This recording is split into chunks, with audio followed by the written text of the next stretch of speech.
How's it going, guys? This is Will Kill here. Gonna make a video today talking about Battlefront. Lately there's been a lot of commotion going on about what features are and aren't going to be in the game. So let's take a look at the precedent that's already set by Battlefront 2. You know, it's a pretty simple game. You have your campaign, your galactic conquest, and your instant action. Now, and your multiplayer. In the next game, we're going to have, it looks like, a multiplayer, and then we're going to have missions that are very similar to missions from Battlefield. And some people are really supporting this idea that we don't need a campaign because no one ever played the campaigns anyway. And to be honest, I actually agree. I never played the campaign. I've played it maybe once or twice. I think if you've played Battlefront, you spent either 90% of your time playing instant action or 90% of your time playing multiplayer. Like, Battlefront has always focused on the instant action feature. You can just choose a planet, choose a battle from the movies, and jump in. So I'm just gonna go ahead and set something up right now. So in the meantime, we can talk about the features. For one thing, there's no modding in this new game, but that's come to be expected. Around the mid-2000s, games began transitioning from dropping mods and just trying to make games more polished and more streamlined. And you can look at games like Tribes or Skyrim or Grand Theft Auto. They're not as complex as their previous iterations, but they have better graphics, and some things are different and some things are more streamlined, and they try to go for a more polished look. And in the early 2000s, it was like games like Battlefront were trying to finally just see what they can do and try to like make as an insane game as possible. You can just look, Battlefront 2 just tried to do everything they couldn't do with Battlefront 1. And the problem with this new game is that they're just cutting too much, and they're just changing it completely so that it's not even a Battlefront game anymore. The main thing is they're dropping instant action, and instant action is Battlefront. You can't make an excuse and say that you're gonna go on Battlefront and play Galactic Conquest or campaign the whole time. It's just, no, you play instant action, and they're getting rid of that, and the closest thing to it is just gonna be the multiplayer. So instead of having these bots, which aren't players, so they're like not as stressful to kill, but they still present some sort of challenge, you know, instead we'll just have to deal with players to shoot instead, which is gonna change the game entirely. And another thing on that is that they're only allowing 40 players, and this is a huge debate. 40 players, in my opinion, that doesn't cut it. This map I'm running right now from 2005 has 64 AI on it, and if I were to load it up in multiplayer, I could run 64 players. And this is a game from 2005. I mean, it doesn't even have Bloom. Like, this isn't, the technology's been there. It's like, oh well, they play tested their maps. You know, they found that 40 people can be the right number for their maps. It's like, no, a developer has an idea of how big their maps are going to be before they design them. They don't just go out and see what happens and then test and then, I guess we can fit 46 people on here, so it's a 46 person map. And no, like, they know how many players they're shooting for, and the reason they chose to go with 40 players is because they wanted to differentiate Battlefront from Battlefield. You know, if you have 64 players playing on Battlefront and you have 64 players playing on Battlefield, then your players are going to start like wondering, you know, what's the better of the two? You know, which game should I buy? Battlefront's a fantasy with all this cool like space shit, and Battlefield is constrained to real-life tanks, and so people might actually end up choosing to go for Battlefront over Battlefield, and so they saw that coming. This whole move to make Battlefront smaller scale is completely diversification. They are worried about risk to losing sales, and that's all there is to it. This is entirely a business decision, and I suspect it was supported by EA.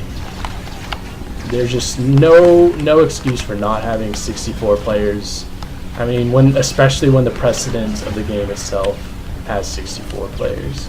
There's just no excuse. Like, you can't go and say, oh, we're gonna have 40-player maps and they're gonna be more fun because they're on a smaller scale. Like, no.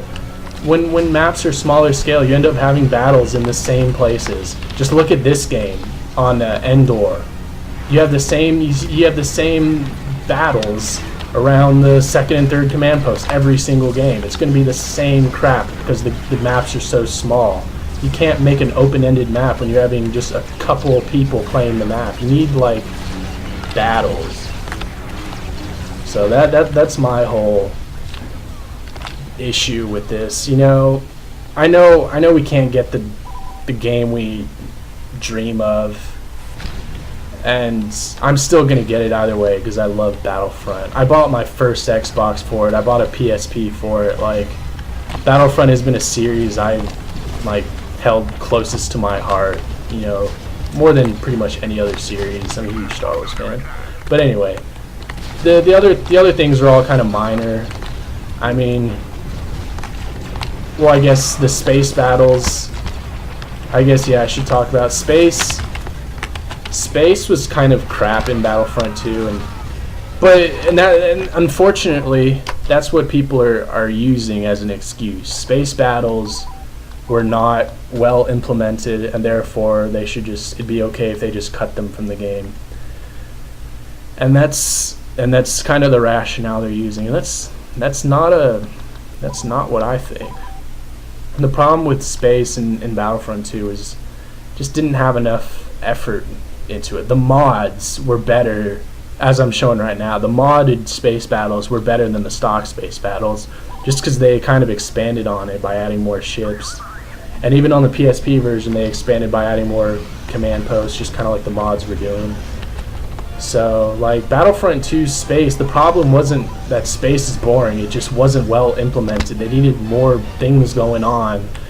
And instead of trying to expand on what Elite Squadron did, you know, the new Battlefront just said, well, forget it, we don't need it, you know, maybe we'll give it to you later on some DLC.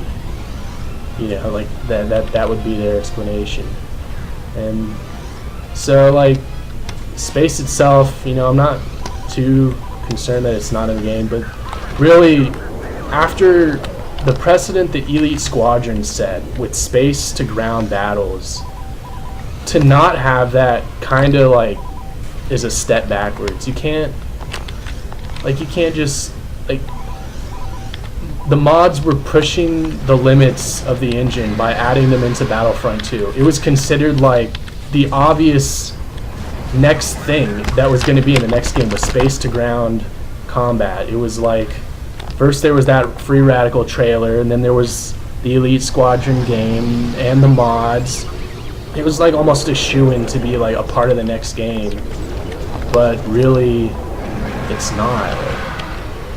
Unfortunately, DICE, they're just being way too conservative. They're not taking enough risks with this new game. And I know it'd be nice to see some mods, because I'm worried that we're not going to have as many maps as Battlefront 2, but I've kind of surrendered that point.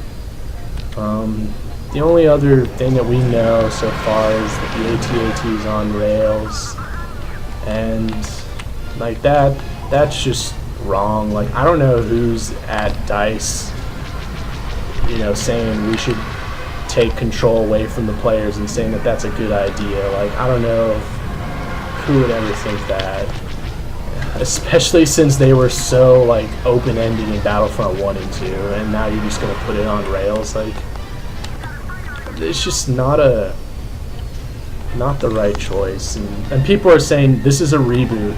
You know, forget everything. Forget the previous 4 games. Forget all the mods. Just focus and be happy with what's on the new game. It's like, well, it kind of causes a problem when the game from 10 years ago is looking to have a lot more features than the new game. I mean, I'm going to make this argument right now that this game is going to be far more memorable. And in 15 years, we'll still be playing Battlefront 2, but we won't be playing Battlefront. And after all, EA shuts off their Battlefield servers every few years, so it'd be likely we'll see Battlefront servers shut off in a few years too, and there won't be an offline instant action mode.